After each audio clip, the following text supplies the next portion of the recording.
more. And so one of the challenges with branding is to sustain that favorable opinion of yourself. If people think good things about you today, in 5 years, will they still be thinking good things about you? And it depends on your action. Positive action consistently, forever, over a period of time. But if you mess up, something happened to you, then you are able to use all of those favorable opinion of yourself that you've built up over time, stores of positive feelings, positive sentiment, positive opinion. People will forgive you if you make a mistake. Except you're in America. Sometimes you're unforgiving. You'll send people to jail for 20 years. Anyway, people have to follow the rules as well. So, if you're not defining your own brand, someone else is. You know why someone else is? Because your brand lodges itself in the minds of other people. It's what they think about you. So you have to ensure that you are defining yourself and communicating who you know yourself to be, so that what they think about you in your various spheres of life is in alignment with how you want to be seen. Now, why do I think you should focus on you rather than yourself, rather than your business or your organization? Times have changed. You want to? I was going to say, because you may or may not be with your job forever. Thank you. You take your brand. I was going to say that at the end, but since you bring it up, let's say that now. You take your brand with you wherever you go. So, everybody's on LinkedIn saying, I'm a professor of public relations at RW, as if RW gives me my brand. Or I'm a marketing professional at Discover Newport. Come on, that's not your brand. Your brand is the sum of your skills and your talents and your expertise and your gifts. You have brought your brand to Discover Newport, or whatever organization that you're at. And when you leave, you're going to take that brand with you. It's going to follow you around whether you like it or not. And times have changed fundamentally.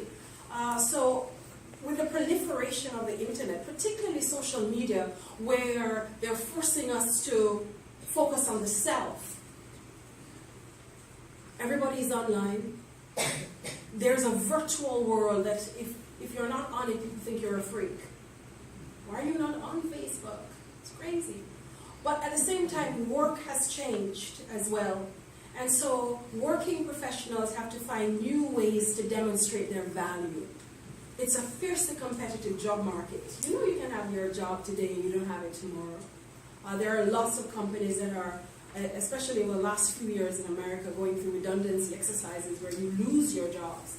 And so what do you take with you? If your job was, if you tied your brand to that job, where do you go after that? Businesses are also changing in terms of, they're becoming more virtual. They have to change how they deliver the marketing messages. You have to change how you brand your organization offline and online. People are now forced to brand online even if they don't want to.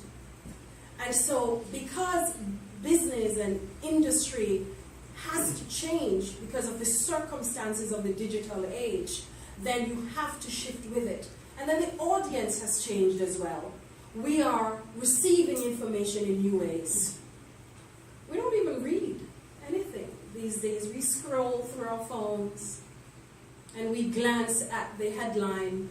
We're like, oh, something is happening there. We draw conclusions based on those headlines. And as a journalist, I will tell you, sometimes, most times, the headline is far removed from what's in the article itself. So many people are coming away with ideas just from the headline itself. And so there was a time that we didn't need a personal brand. Nobody cared whether you had a personal brand or not, but not anymore. Your personal brand is an asset. And it's the most valuable possession that you will have.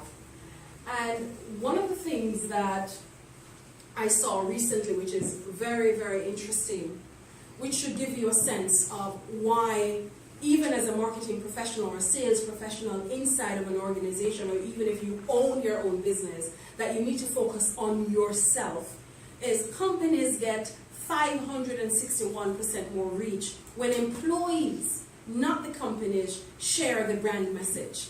It's not that we're not following Discover Newport on Facebook, for example, or on Twitter, but we prefer to hear from Andrea, not from the entity itself. And secondly, only 30% of people trust messages from the company, whereas 92% of customers say they trust the recommendations of actual people. Sometimes individuals that they don't even know, they prefer, I tried the shampoo, it's really, really good. Instead of VO5 commercial on the TV. It's not that the commercial wouldn't have reach, but people are more trusting of the messages from actual individuals. And finally, I saw where 77% of consumers